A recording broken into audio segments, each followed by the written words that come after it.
हमने election commissions के सामने 3000 पेजेस के सबूत रखे कि किस तरह से भारतीय जनता पार्टी दिल्ली के मौजूदा लोगों के, जो लोग अपने अपने घरों में कई कई सालों से रह रहे हैं, उन लोगों के बहुत बड़े स्तर के ऊपर हज़ारों की तादाद में वोट कटवाने का षड्यंत्र रच रही है। हमने उनके सामने रखा कि और ये जो वोट कटवाए जा रहे हैं, ये अधिकतर गरीब लोगों के, एससी लोगों के, दलितों के, पूर्वांचली लोगों के, जो कि झुग्गियों में रहते हैं, कच्ची कॉलोनियों में रहते हैं, ऐसे लोगों के वोट कटवाने का षड्यंत्र रचा जा रहा है। और आप सोच सकते हो कि एक वोट का मायना क्या होता है एक आम आदमी के लिए। एक वोट बनने से वो इस देश का नागरिक बनता है।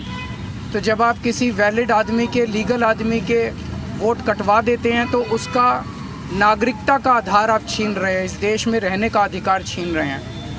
और इसके अलावा वोट के आधार पे बहुत सारे बेनिफिट्स उसको सरकार से मिल रहे हैं, उन सारे बेनिफिट्स से आप उनको वंचित कर देते हैं। हमने आज चुनाव आयोग के सामने रखा कि कैसे शाहदरा में बीजेपी के एक पदाधिकारी ने चोरी छिपे 11,008 वोटर्स की लिस्ट कटवाने के लिए चुनाव आयोग को दी और चुनाव आयोग ने चोरी छिपे इसके ऊपर काम करना चालू कर दिया। हमने उनके सामने रखा कि किस तरह से कई विधानसभाओं में, जनकपुरी में 24 बीजेपी के कार्यकर्ताओं ने 4,874 वोट काटने के लिए आवेदन किया है।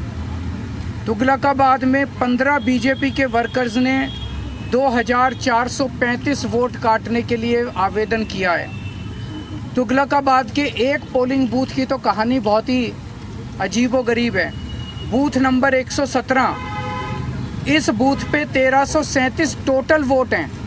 उन 1337 में से 554 वोट काटने के लिए 2 लोगों ने अप्लाई किया। 554 वोट, यानी कि एक ही बूथ के 40% वोट काटने के लिए आवेदन किया इन लोगों ने। पालम में 9 बीजेपी के कार्यकर्ताओं ने 1641 वोट काटने का आवेदन किया है। राजौरी गार्डन में 6 बीजेपी के कार्यकर्ताओं ने 571 वोट काटने का आवेदन किया है। हरिनगर में 4 बीजेपी के कार्यकर्ताओं ने 637 वोट काटने का आवेदन किया है। करावल नगर में 2 कार्यकर्ताओं ने 3,260 वोट काटने का आवेदन किया है। मुस्तफ़ाबाद में एक ही व्यक्ति ने 534 वोट काटने का आवेदन किया है। हमारी मांग थी कि ये मास डिलीशन बंद किया जाए। अभी समरी रिवीजन चुनाव आयोग ने किया है, मास डिलीशन बंद किया जाए और जिन जिन लोगों ने इस किस्म के आवेदन किए हैं उनके खिलाफ FIR दर्ज की जाए। चुनाव आयोग ने मोटे मोटे तौर पे 3-4 हमें आश्वासन दिए। एक तो ये कि कोई मास डिलीशन अब चुनाव के पहले नहीं किया जाएगा।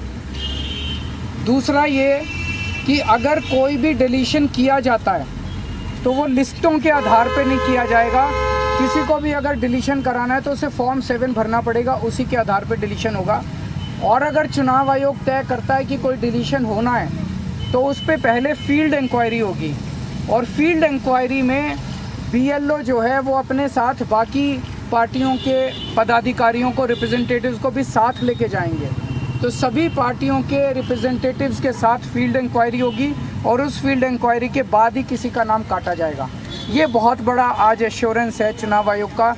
अगर ऐसा होता है तो हमें लगता है कि गलत डिलीशन सारे बंद हो जाएंगे। एक और बात कही गई कि अगर कोई एक आदमी 5 से ज़्यादा डिलीशन के लिए अप्लाई करता है तो उस मामले में SDM को खुद फील्ड इंक्वायरी के लिए जाना पड़ेगा और उस फील्ड इंक्वायरी में बाकी पार्टियों के लोग भी साथ जाएंगे। हमने जब इंसिस्ट किया तो चुनाव आयोग ने भरोसा दिलाया है कि जिन लोगों ने फर्जी डिलीशन के लिए अप्लाई किया है उनके ऊपर FIR करने के ऊपर चुनाव आयोग विचार करेगा। तो मुझे लगता है कि काफ़ी सकारात्मक मीटिंग रही चुनाव आयोग की।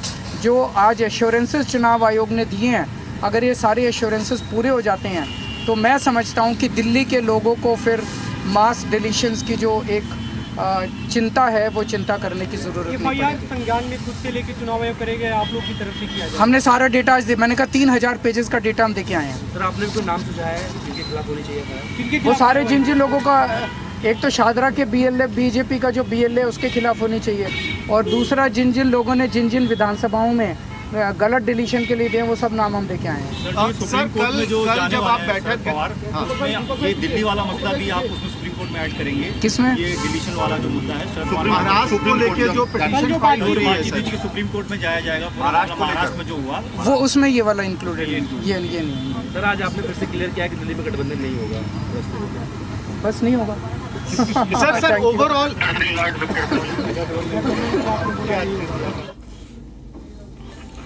तो अरविंद केजरीवाल मुख्य चुनाव आयुक्त से मुलाकात करके बाहर निकले और बाहर निकलने के बाद उन्होंने एक बार फिर से अपने आरोपों को रिपीट किया है और उन्होंने बताया कि 3000 पन्नों का प्रूफ उन्होंने मुख्य चुनाव आयुक्त को दिया है और चुनाव आयोग की तरफ से आम आदमी पार्टी को भरोसा दिया गया है कि उनकी मांगों पर गौर किया जाएगा और किसी तरीके का अपग्रेडेशन अब वोटर लिस्ट में नहीं होगा। तो चुनाव आयुक्त से मुलाकात हुई है आम आदमी पार्टी के राष्ट्रीय संयोजक अरविंद केजरीवाल की। इसमें आम आदमी पार्टी की तरफ से आरोप लगाया गया था कि दिल्ली में बड़े पैमाने पर वोटर्स का नाम वोटर लिस्ट से कटवाया जा रहा है।